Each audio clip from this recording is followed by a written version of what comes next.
Okay, so welcome to this week's class. And this week we are talking about acceptance and commitment therapy, also known as ACT. So, ACT is what we call a third wave behavioral therapy.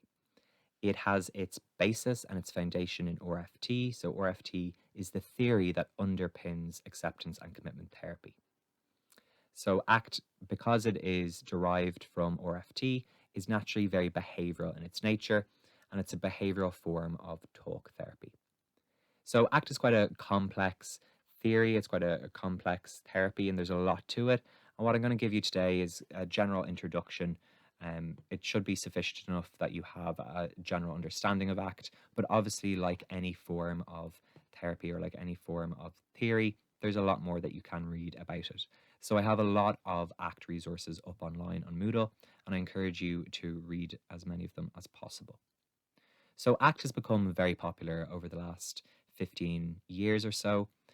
Original ACT research started in the 1980s, but it's really been in the last 15 years that ACT has become very popular. As I said, it is typically behavioral in its nature, but a lot of mainstream clinical psychologists have adapted and started using ACT because it's a very effective form of therapy. It's been shown to be useful in a wide variety of situations, and we'll talk about some of the research and some of the situations that ACT has been shown to be effective in towards the end of the lecture. So I'm going to go back and I'm going to talk about cognitive behavioral therapy. So I'm not going to delve too much into cognitive behavioral therapy. You'll talk about it in more detail next year when you're doing abnormal psychology. But I just want to give you an understanding of what cognitive behavioral therapy is and how it's different to acceptance and commitment therapy. So to start off, it's slightly misleading to talk about cognitive behavioral therapy as if it's just one specific therapy. Technically, cognitive behavioral therapy is an umbrella term for talk therapies or psychotherapy that involves influence from behavioral therapy and behavioral psychology, but also has influence from cognitive psychology. So, any therapy that has a behavioral component to it and also deals with cognitions or thoughts, or as behavioral psychologists would call them, private events, any therapy that deals with cognitions, thoughts, or private events and has a behavioral component to it could be considered a cognitive behavioral therapy. So, modern CBT is not just one single therapy, it's not just one single structure, it's a broad movement with a wide variety of therapies under this umbrella term. It's still developing, still growing, and there's still a lot of controversies involved in CBT. So, two commonly discussed models of CBT are Ellis's or EBT, which stands for Rational Emotive Behavioral Therapy, and Beck's Cognitive Therapy. So, Beck's cognitive therapy is the therapy that's become most associated with CBT. So, oftentimes, when people are talking about CBT or talking about cognitive behavioral therapy, they're really just talking about Beck's model or Beck's cognitive behavioral therapy. So, for example, in the UK, in general, when they're talking about CBT, it's Beck's model that they're talking about.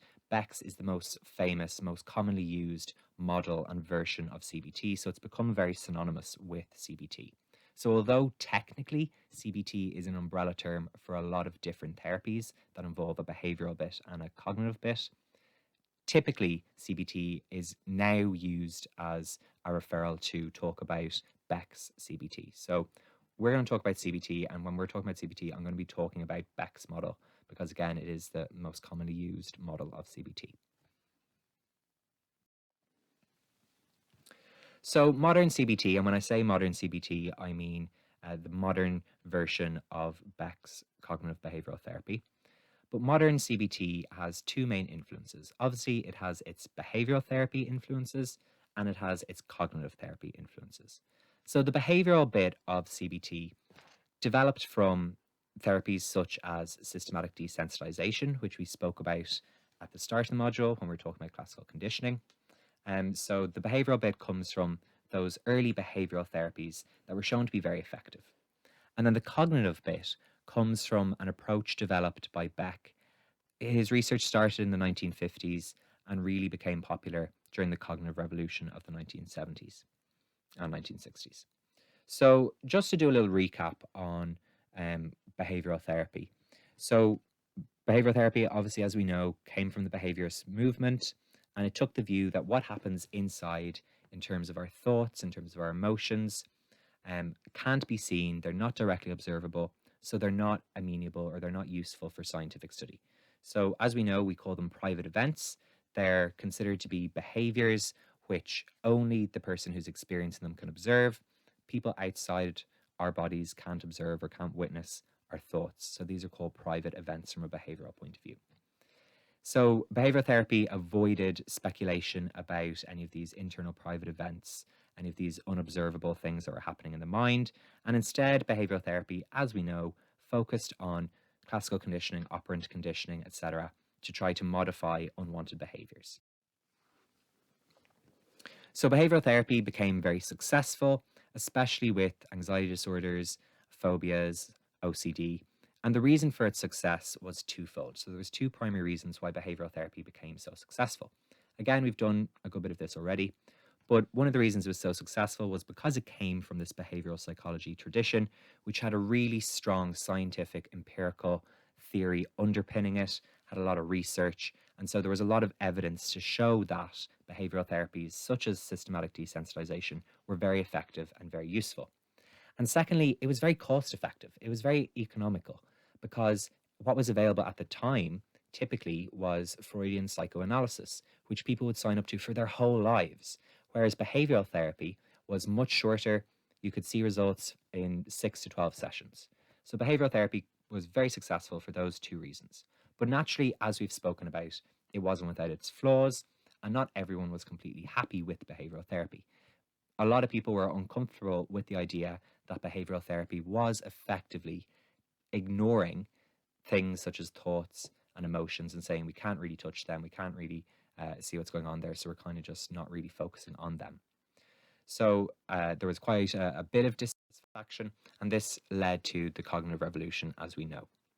So Beck and others had started doing work on cognitive therapy, which was almost the polar opposite to behavioral therapy at the time. And they started doing this work on cognitive therapy in the 1950s and early 1960s. And then when the cognitive revolution kicked off in the 1960s and 1970s, it really took off in terms of cognitive therapy as well. So Beck published one of his books, Cognitive Therapy for Depression, and it was very successful. He also published a range of research which showed that cognitive therapy was as effective a treatment for depression as antidepressant medication. So this really solidified that cognitive therapy was something that could be useful and could be of benefit.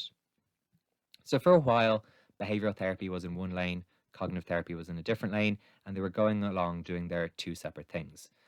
But over time, they grew together, they began to influence each other, and they began to amalgamate, and they came together to become what we know today as cognitive behavioral therapy, or CBT. So, what is the cognitive component of CBT? What is the cognitive aspect? We know what the behavioral aspect is. We've spoken about behavioral therapy, we've spoken about classical conditioning and systematic desensitization. So, what does the cognitive aspect bring to CBT? Well, if we look at the figure on the screen, we have the common sense model up the top. So, what the common sense model says is that, for example, if someone's upset, you ask them, why are you upset? Why are they upset? They're going to say, someone said something mean to me and I'm upset. So, this common sense model says that an event happens. So, the event being someone says something mean to you or someone says something mean to me. And then the reaction or the response is the emotion.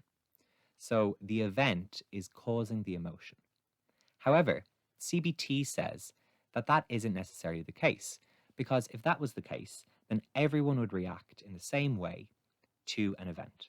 So anytime anyone said something mean to someone else, they'd get upset. However, we know that's not true.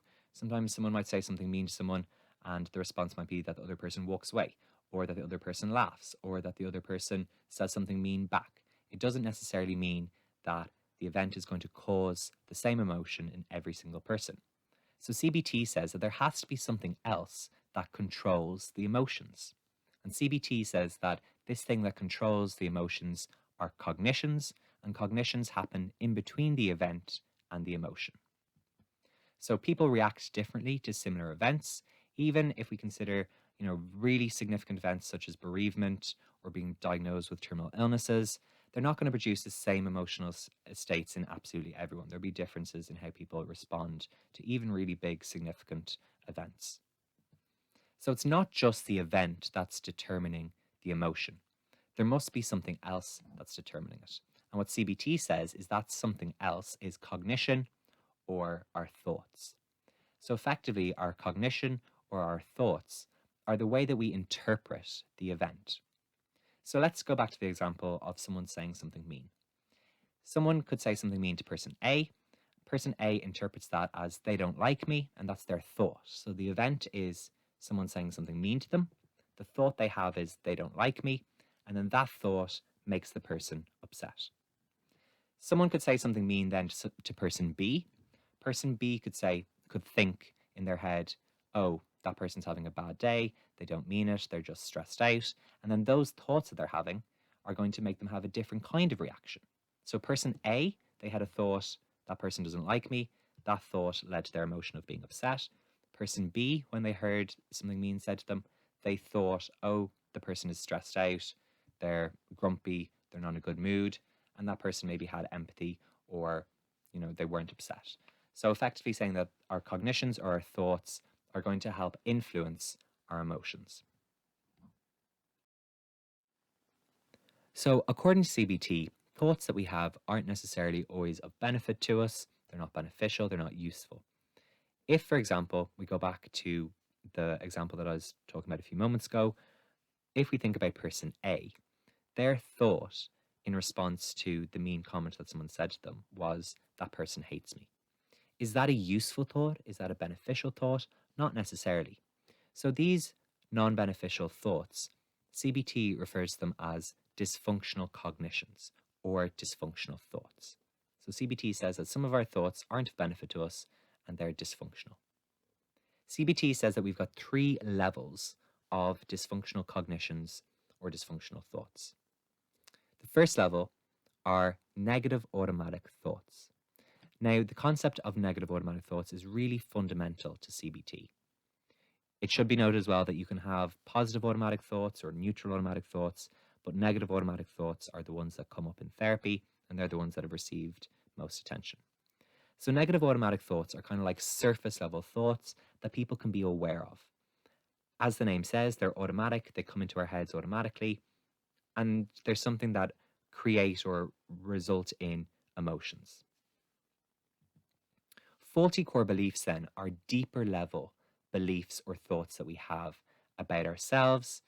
CBT says that typically these are created in childhood or they might be created as a result of trauma that we go through. So these are very basic, generalized, negative thoughts that we have about ourselves. So it might be something like, I'm a bad person, I'm a failure, nobody will love me, other people aren't worth trusting. So our negative automatic thoughts, they change and they're based on specific events and specific things that happen. Whereas our faulty core beliefs, according to CBT, are things that exist in every situation. They're like our root or our core belief or our basic bottom line. And then the kind of in-between level, so our faulty core beliefs are our deep down negative thoughts about ourselves. And then our negative automatic thoughts are thoughts that we have that come into our heads kind of throughout the day based on different things that happen to us. And then somewhere in between these surface level and deep level thoughts that we have are dysfunctional assumptions. So these dysfunctional assumptions are things like, I have to do well in college, otherwise I'm a failure. Or I have to be the best, otherwise I'll let my parents down. So they're usually kind of these conditional statements. If I don't do this, then something else will happen. Or if then kind of assumptions or relations that we have. So these are the 3 levels of dysfunctional cognitions or dysfunctional thoughts that CBT says we have. So the bit that behavioral therapy brings to CBT is that CBT considers that behavior or what we do is crucial in maintaining or changing our psychological states. So cognitive behavioral therapy very much is interested in how do we change our thoughts. It says that negative behaviors and negative emotions are a result of negative thoughts, and that we should constantly be trying to change our dysfunctional cognitions or our negative automatic thoughts or our faulty core beliefs. So it's worth noting as well that typically in a CBT session, the first thing that they'll target are negative automatic thoughts. Faulty core beliefs, because they're kind of seen as being very rooted and very fundamental to us, they're often not targeted in CBT sessions. So CBT sessions usually focus on negative automatic thoughts, sometimes dysfunctional assumptions, but because faulty core beliefs are very deeply rooted in us, CBT often doesn't deal with them. But CBT is interested in trying to change primarily our negative automatic thoughts. And CBT thinks that behavior can help change or maintain our psychological states. And that if we change our behavior, we could potentially change our negative automatic thoughts. So CBT believes that behavior can have a strong impact on thought and emotion, and in particular that changing what you do is often a powerful way of changing thoughts or emotions. Again, we're beginning to see here a large focus on changing our thoughts, changing behaviors, changing emotions. But primarily, CBT says that negative behaviors and negative emotions are a result of negative thoughts. We need to change these negative or dysfunctional thoughts or these dysfunctional cognitions, and we need to change them in any way that we can. Sometimes changing our behavior can help change these dysfunctional cognitions. So here you can kind of see the relationship in this figure. So CBT says that there's a relationship between our behaviors, our thoughts, and our emotions. We don't need to focus too much on the physiological states, but effectively that if we can change our thoughts, then we can change our behaviors, and our behaviors then can influence our emotions. If we change our emotions, they can change our thoughts, etc., etc. So effectively, they're all linked and related to each other, but that we need to try to change our thoughts. So you can see the environment there. So the environment relates to our thoughts. Something happens in the environment, we have a thought about it, and then that thought relates to our behavior and to our emotions. So cognitive behavioral therapy is based on the model in which thoughts cause these problematic behaviors and emotions, and therefore these dysfunctional cognitions must be changed in order to change behaviors and emotions. So this theory, this idea is still held. So Hoffman, Amundsen, and Beck in 2013, they still said this view is valid, and they emphasized it, saying that negative emotions and harmful behaviors are products of dysfunctional thoughts and cognitive distortions. So what's the difference between CBT and ACT? How do they differ from each other?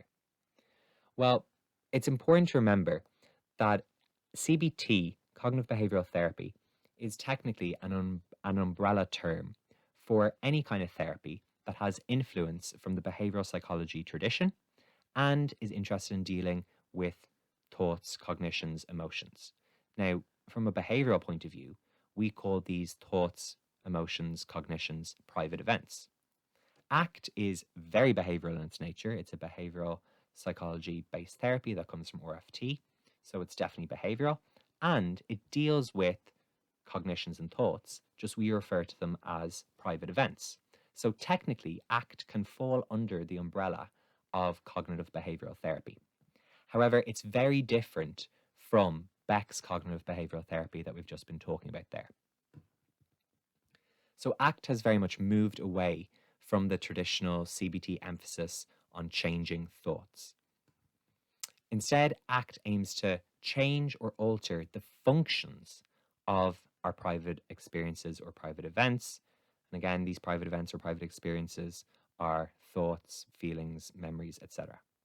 So whereby CBT is trying to change thoughts, ACT isn't trying to change thoughts, it's trying to change the functions of these thoughts or trying to change the functions of these private events. So what do I mean when I'm saying the function of a private event or the function of a thought? What does the thought make you do? So that's effectively what ACT is trying to do. It's not trying to change the actual thought itself, but it's trying to change the function or what the thought makes you do.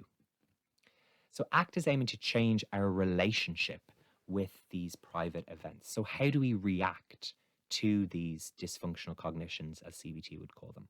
How do we react to these private events? So ACT aims to establish a situation whereby our cognitions don't have to control us, that we can lead what we call a psychologically flexible, meaningful, and enjoyable life without having to be controlled by negative automatic thoughts or dysfunctional cognitions, as CBT calls them. So ACT does this by using acceptance strategies, mindfulness techniques, and a range of behavioral approaches which we know work from behavioral therapy and also from cognitive behavioral therapy. So, whereby cognitive behavioral therapy focuses on the content of our thoughts, ACT focuses on the person's relationship to their thoughts. So, as I've said, ACT isn't trying to change the content of our thoughts, it's not trying to change what we're thinking, how we're thinking it, etc. But it is going to try to change our relationship to those thoughts. How do we react when we have a negative thought? Okay, so in this section, I'm going to talk a little bit about what ACT is. I'm going to talk about the philosophy and theory that relate to ACT. And then I'm going to talk about the ACT perspective on psychopathologies and mental health problems. Okay, so I'm just going to briefly talk about ACT's philosophical background and the theoretical roots that underpin ACT. So we've done the majority of this before, but it's just to kind of tie them in together. So, like traditional behaviorism, ACT is based in what we call functional contextualism.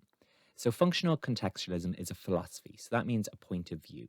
It's not necessarily a theory, it's a philosophy that underpins theories and underpins applications. So, what do we mean by functional contextualism as a philosophy? Well, we've spoken a good bit in this module about the function of behaviors. So, when we're talking about function, we're talking about the effect that any event or behavior has. So, what effect or what consequence do behaviors have? And as we know, we conceptualize private events as behaviors. So, thoughts, feelings, emotions, etc., are private events. These are behaviors. So, what effects do our private events have? As we know, and as we've spoken about previously, behavior doesn't happen in a vacuum. It always has consequences or it always has an effect. And this is what we call the function of the behavior.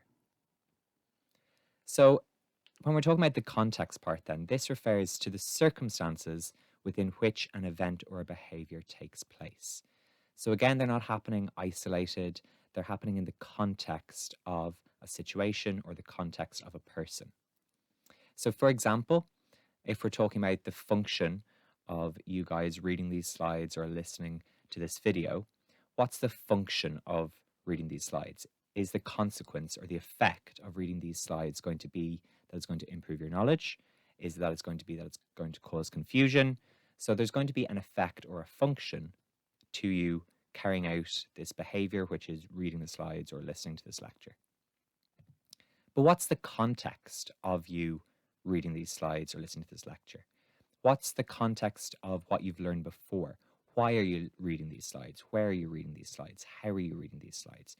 You're reading these slides because you're a second-year psychology student with a history of learning about psychology. So there's going to be a function and there's going to be a context. So the philosophy of ACT is that we need to look at the behaviors and we need to look at the function, so what the behaviors do or what effect they have in the context of the behaviors occurring. So functional contextualism is concerned with the behavior of whole organisms interacting with their situational and historical contexts. So in other words, if we want to best understand a person, we have to consider their behaviors and the context in which the behaviors occur. So for example, if we have someone who's self-harming, we have to look at the function. What is that behavior functioning to do? And self-harming or self-injuring could have a wide variety of functions. It could be to get attention. It could be for anxiety relief. It could be for a physiological sensation. But we also need to look at the context of that self-harming behavior. Is it in the context whereby that person has come from a family that has given them very little attention? Is it in the context of a person whose family have been abusive towards them? Is it in the context of a person who has been told that they're unlovable? So we want to look at the function of the behavior, but also the context in which it's occurring. So for example, coming back to the example of reading these slides, it's likely that you're reading these slides with a specific intention or a specific purpose, and that reading these slides is going to have an impact on you in some way, and that there's context in which you're doing this reading. So if we want to understand the specific behavior of you reading these slides, we need to understand the context of why you're doing so as well. So effectively, ACT is interested in looking at the whole act in context, or the whole behavior in context. And this is what's of interest from an ACT therapist perspective. So functional contextualism is the philosophy that ACT is based on. So it's the scientific philosophy that underpins ACT. From philosophies, we get theories. So we have philosophy as the base level, and then the next level up is a theory. So the theory that's most closely tied to ACT is RFT, or relational frame theory. And we've spoken about what RFT is. Now, some people will say that ACT comes from RFT. Other people will say that ACT and RFT grew up together in parallel. They're like brother and sister. And you can interpret it in either way. It doesn't really matter too much. But ACT and RFT are very closely related to each other. And research from one feeds into the other. So our basic theoretical research from RFT feeds into the practice of acceptance and commitment therapy. And the applied acceptance and commitment therapy research informs us whether the RFT theory is working, is correct, or is not. So they feed into each other, they're both related to each other, and research from one informs the other.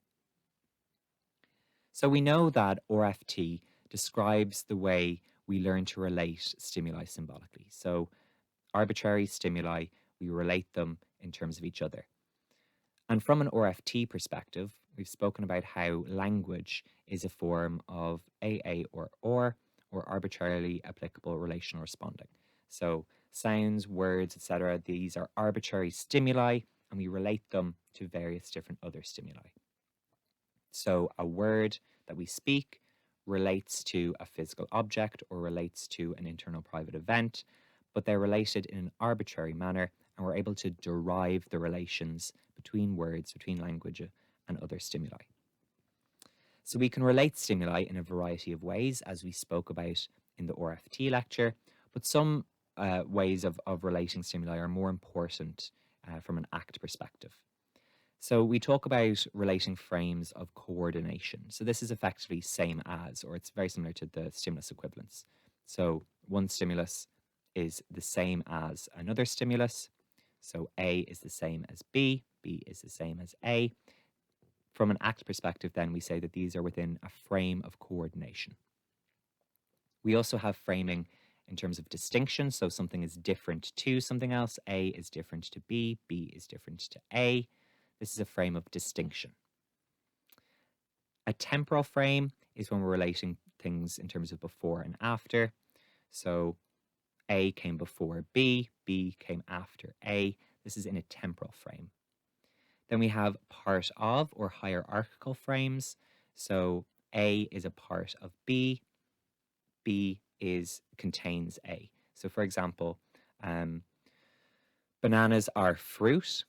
So fruit contain bananas. So if we think of fruit as a classification, within that classification we have bananas. So it's part of. So a banana is part of the classification of fruit. Fruit contains bananas. This is a hierarchical frame. And then we have what can kind of be termed as comparative frames. So these are also known as dyactic frames.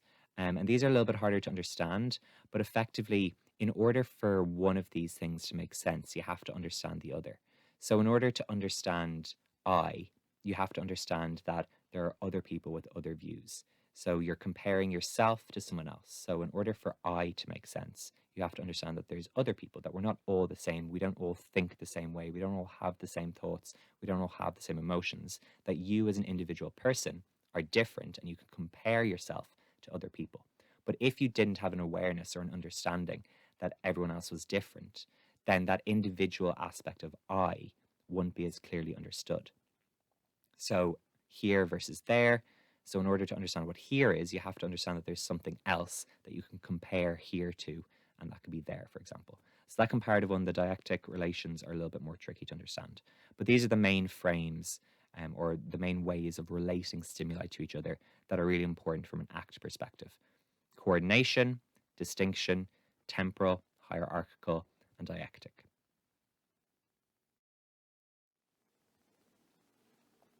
So we spoke about in RFT, we spoke about the transformation of stimulus functions. And this is really important from an ACT perspective.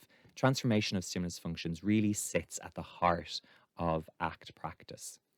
So changing the way that stimuli function, and whether that's internal private stimuli like thoughts and bodily sensations or emotions, or external stimuli such as behaviors or events, etc., is one of the central aims of ACT. So look at this definition again: changing the way that the stimuli function. So the effect that the stimuli have is a really important component of ACT.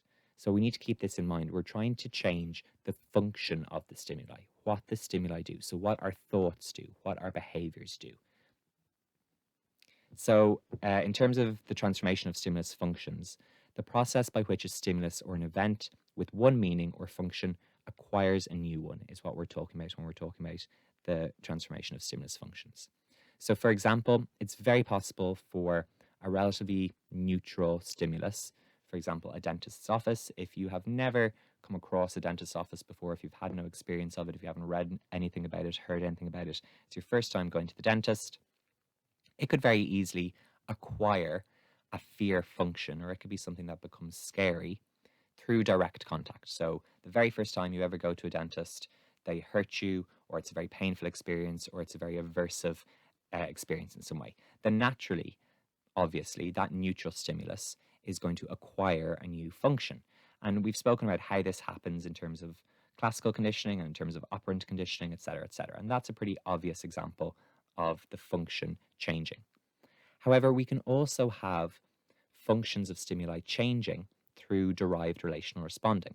So this is where the function of the stimulus can occur without any direct contact. So for example, if you've never visited one specific dentist, that dentist could still acquire a fear function if your friend said that dentist was awful and they really hurt me, I was bleeding everywhere, they didn't give me any anesthetic, and it was a really terrible time. You don't have to have ever gone to that dentist to still think, oh, that dentist is bad, oh, that's not, I'd be afraid of going to him because he might hurt me. So this is an example of deriving a relationship between the stimuli. So you're putting the stimulus of the dentist that you've never actually been to, you've never come in contact with, you're framing it in a frame of coordination or same as in terms of that dentist and fear. So that dentist has been coordinated with fear, they're within the same frame. And obviously we can switch functions, we can change the function of that stimulus. For example, that might be one friend who says that, and then you might read a load of good reviews or a load of other reviews, or a load of other friends might tell you, no, that dentist is lovely. He, gives me a sticker afterwards, gives me a lollipop. He drugs me up so that I'm laughing all the time. So you might hear different stories and the function can change so that and then this function is now coordinated with a good dentist or whatever it might be. So the aim of ACT practitioners is to try to change the functions of stimuli, put them in a different frame, relate them in a different manner. So an ACT practitioner can change the functions, for example, of an exposure exercise that a client is anxious about by talking about the potential benefits or coordinating it with something that the clients want to achieve. So for example, a client might be really anxious about doing an exposure to a social environment, or exposure to spiders, or exposure to something like this. They might have this anxiety relation to it, and the ACT practitioner can try to change the function of this exposure exercise by relating it or coordinating it with something that the client really values, that they want to achieve, and positive components. So this exercise can then change from eliciting fear to eliciting hope and excitement. Okay, so just to kind of summarize in terms of the ACT philosophy and the ACT theory. ACT is interested in looking at the functions of behaviors, so what effect the behaviors have or what the consequences of our behaviors are. And again, these behaviors can be private events, and the context of the behaviors, so the context in which the behaviors occur. ACT believes that language is vitally important to how we view the world. And we know that language is a form of arbitrarily applicable relational responding and all the features that go with AA or. ACT works with how we relate stimuli to each other, or in terms of relational responding, and the effects of the transformation of stimulus functions. Okay, so I'm not going to talk too much more about the philosophy of ACT and the relationship with RFT. I have some resources on Moodle that do it in quite a simplistic way. So I do recommend you have a read of some of the resources and articles that I've put up. So I want to talk a little bit about how ACT views psychopathologies or mental health problems and how it differs slightly from some other perspectives and some other views on psychopathologies or mental health problems. So the traditional view of psychopathologies or mental health problems is that normal is when an individual is happy and when an individual is healthy. And so effectively, if you're not happy and healthy, then there's something wrong or you're abnormal. An abnormality is then considered to be a disease or a syndrome driven by some underlying biological process or some underlying cognitive process or some underlying process that's gone wrong. So, a pathological process being a process that's gone wrong and is creating problems. So, from a traditional psychological intervention point of view, there then is an aim to intervene to try to cure this disease or try to cure this problem by changing these processes. So, again, if you're not happy, if you're not healthy, then it's considered that there's something wrong, there's something abnormal. We need to change this and we need to change the processes that are creating this state of abnormality. But we have to consider, what is abnormal? How many people are really truly happy and healthy the whole time? What are we defining as abnormality or as a mental health problem or a mental disorder or psychopathology? So if we consider the prevalence of DSM mental health problems, so the DSM is the Diagnostic and Statistic Manual. So it's a large guide that informs clinical psychologists and psychiatrists information about mental health problems, and it helps diagnose mental health problems. So it has a large range of mental health problems listed in it. So we'll have about 25% or about a quarter of the population being diagnosed with a mental health problem. And nearly half of this 25%, about 12.5%, will meet the criteria for two or more categories, so for multiple diagnoses. So it's very evident that from a clinical perspective, that a large proportion of people are suffering from these abnormalities, if you want. And I'm using abnormalities in inverted commas here. We then also have additional information which informs us that 50% of individuals who are diagnosed with a mental health problem will have a lifetime prevalence. This means that it will be with them for the whole of their lives. And we also have a high instance of psychological suffering and psychological mental health problems which aren't diagnosable, which aren't related to specific criteria within the DSM. So people can have, emotional conflict and emotional distress and psychological disturbances based on things such as work stress, abuse, loneliness, breaking up with your girlfriend or boyfriend, divorce, family conflict, a whole variety of situations whereby they can have psychological distress, but they might not meet the criteria for a DSM mental health problem. So here we're beginning to see a large number of individuals who are going to be struggling with mental health problems. So is this abnormal then? If the majority of people, if a huge percentage of people are struggling with mental health problems or struggling or experiencing psychological distress, does this not make it more normal as opposed to abnormal? Is normal really being healthy and happy? Is that the requirement for normality? We also interestingly know that about 50% of deaths by suicide aren't associated with any pre-existing DSM disorder. So there can be other non-clinically significant or non-clinically relevant or non-clinically diagnosable mental health problems, which can still result in individuals having severe psychological distress. So if we consider even our own experiences, our own life history, have we ever met someone who has constantly been happy and positive and healthy and upbeat? Is that even a situation that we'd want to experience? So, have we ever met someone who hasn't experienced levels of anxiety, levels of fear, levels of upsetness, of negative thoughts, say they have bad memories or regrets, etc.? These feelings, these emotions, these experiences are normal.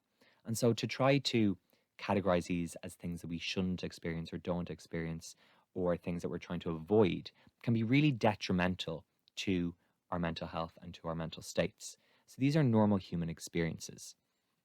And from an ACT perspective, our suffering is due to our use of language and how we relate to these feelings and to these emotions.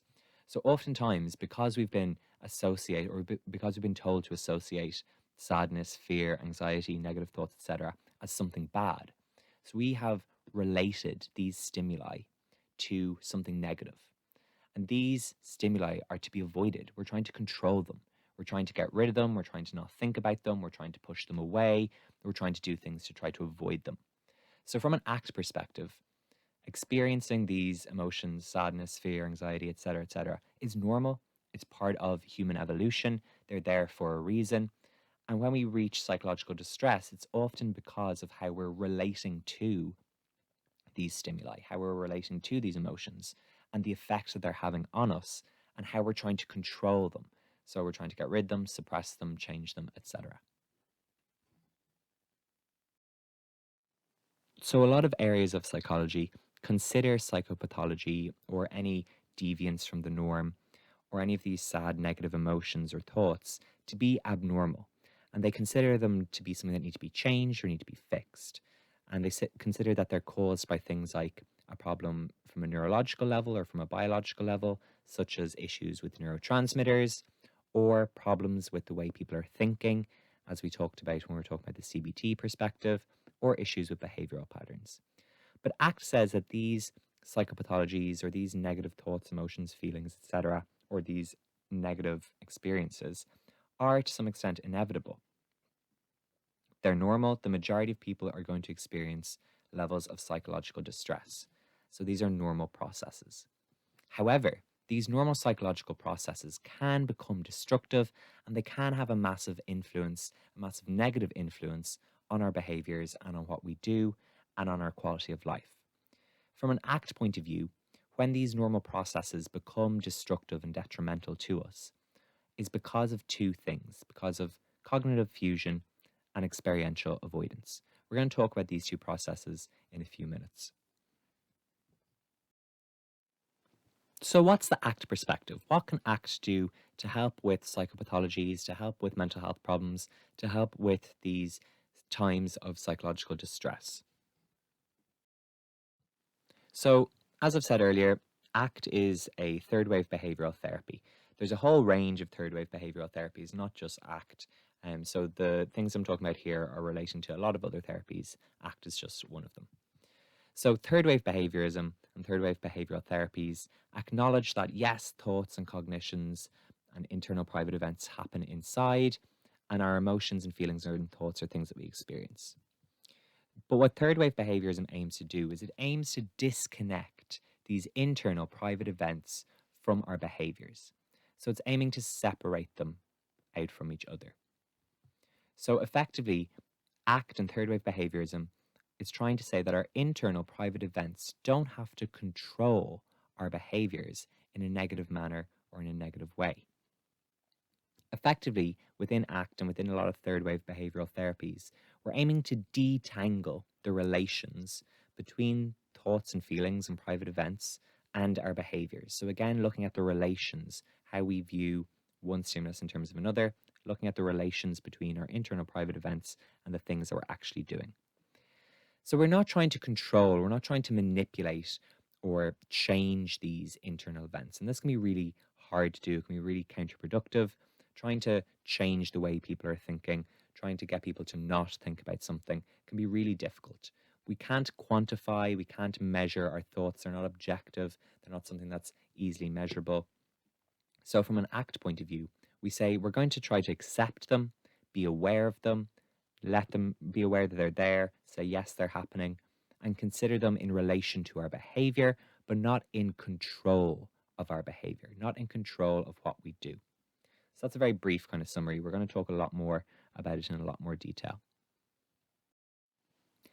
So, from an ACT perspective, psychological problems, psychological suffering, or psychological distress is usually caused by the interaction between human language and our thoughts, and our attempt to try to control human behavior and control our thoughts based on our experiences.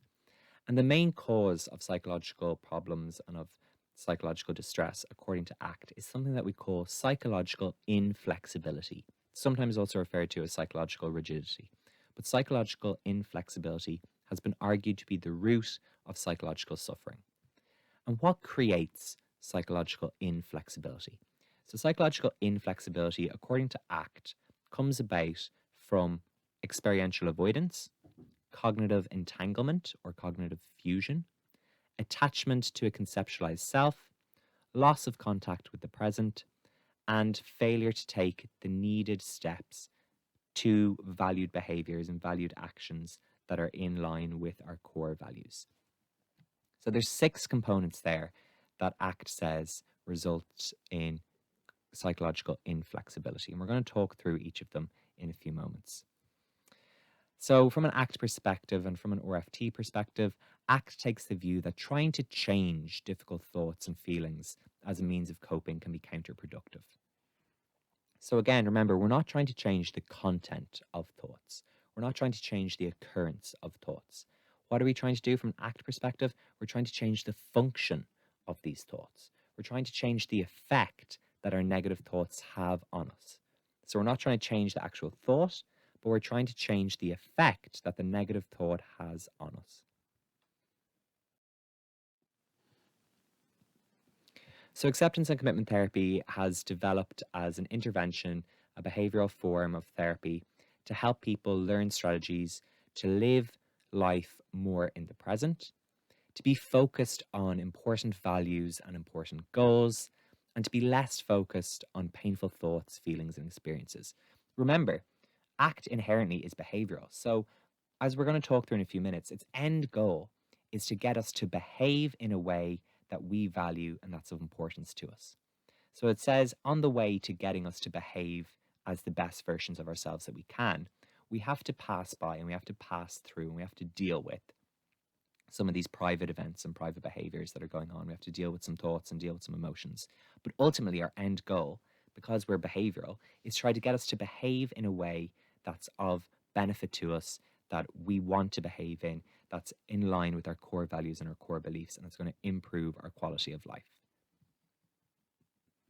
So ACT teaches people how to engage with and overcome painful thoughts and feelings through acceptance and mindfulness techniques.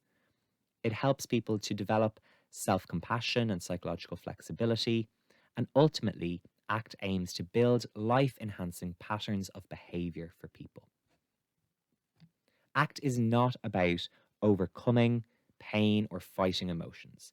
ACT doesn't aim to reduce the amount of negative thoughts you have, it doesn't aim to fix the pain, it doesn't aim to overcome it. We'll talk about why it doesn't do that in a few minutes. But from the premise, ACT is about saying these things are there, they happen, they exist, but we can change how we respond to them. We can change the effect they have on us. We're not trying to actually change the thoughts because we know it's really, really difficult to change a thought. It's really, really difficult to change an emotion in the long term. But if we can accept it, if we can say, yep, it's there, it's happening, but it's not going to control me. It's not going to dictate what I'm doing. Accepting what's outside of our personal control and committing to taking action that enriches your life. So those are 2 important components of ACT, is that accept what's out of our control and commit to doing things that enhance our lives. So research has demonstrated that ACT is very effective in a wide variety of psychopathologies. And there's a whole lot of research in a whole variety of different areas. You can put ACT and any psychological disorder almost into Google Scholar and you'll find a whole load of papers on it. But it's been shown to be effective with depression, anxiety, PTSD, chronic pain, substance abuse, schizophrenia, psychosis, eating problems, weight management, etc., etc. Okay, so this shape here, this kind of diamond shape with kind of a star in the middle, is what we call the ACT hexaflex. And around it, you can see 6 processes, is what we call them. And these processes come together to create psychological inflexibility. And from an ACT perspective, psychological inflexibility is the root or is the cause of a lot of psychological distress, a lot of mental health problems. So you can see these six processes around the ACT hexaflex. So experiential avoidance, cognitive fusion, attachment to a conceptualized self, disruption of values, inflexible attention, etc., etc. So these processes come together, and these effectively are the bad guys. These are the negative things. These are the things that we want to try to change. So on the opposite side of these psychological inflexible processes, we have the psychological flexibility processes. So these are the things we want to try to help people create. We want to try to help them work towards. And these are the tools or the processes that ACT uses to try to combat psychological distress, psychological suffering, and psychopathologies. So these come together, these skills or these processes come together to create psychological flexibility. And from an ACT perspective, psychological flexibility allows us to live our best lives, allows us to have the best quality of life, and allows us to work in spite of any mental health problems or psychological distress that we might have. So, from an ACT perspective, psychological flexibility is seen as a model of human functioning and behavior change. The processes on the left, so that's attention to the present moment, acceptance, diffusion, and self as context, are taken to be the mindful and acceptance processes. And then the four on the right, which again can be considered attention to the present moment, values, committed action, and also self as context, these can be considered as the behavioral change and behavioral activation processes.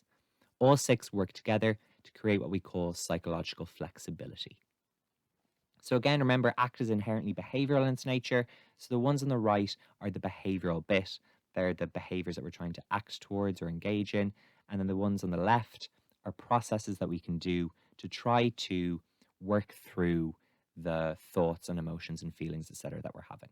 So we use the ones on the left to help us work towards the ones on the right. So as we know, ACT is based on relational frame theory, and ACT as an intervention and as a therapy focuses on the way that language can create problems for ourselves.